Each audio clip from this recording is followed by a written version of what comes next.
Welcome to IFT tune.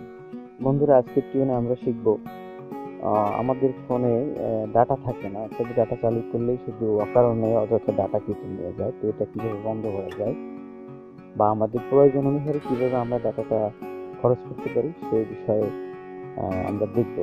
তো চলুন, প্রথমে আমরা সেটিংয়ে যাব। সেটিং থেকে আমরা ডাটা ইউজে যাব। এখান থেকে আপনি আপনার যে অপারেটর ইউজ করেন, যে সিম থেকে আপনি নেটটা ব্যবহার করতেছেন সেই সিমের এসে ক্লিক করবেন। আমি এখানে এয়ারটেল ইউজ করতেছি, এয়ারটেল সিম থেকে নেট ইউজ করতেছি, সেখানে যাব। গেলাম। এখান থেকে আপনি আপনার যে ডাটাগুলো অর্থাৎ যে অ্যাপসগুলো অর্থাৎ প্রচুর পরিমাণে ডাটা খায় সেগুলো আমরা দেখব। যেমন আমার এখানে প্রোটেক্ট ভিপিএন এর 513 MB হয়েছে, ইমোতে হয়েছে 292, এরকম ফেসবুক 215। তো আমি সবগুলো অফ করে দিব। যেভাবে অফ করে দিব সিস্টেম হচ্ছে, প্রথমে আমরা এখানে যাব, কর্নার ক্লিক করব।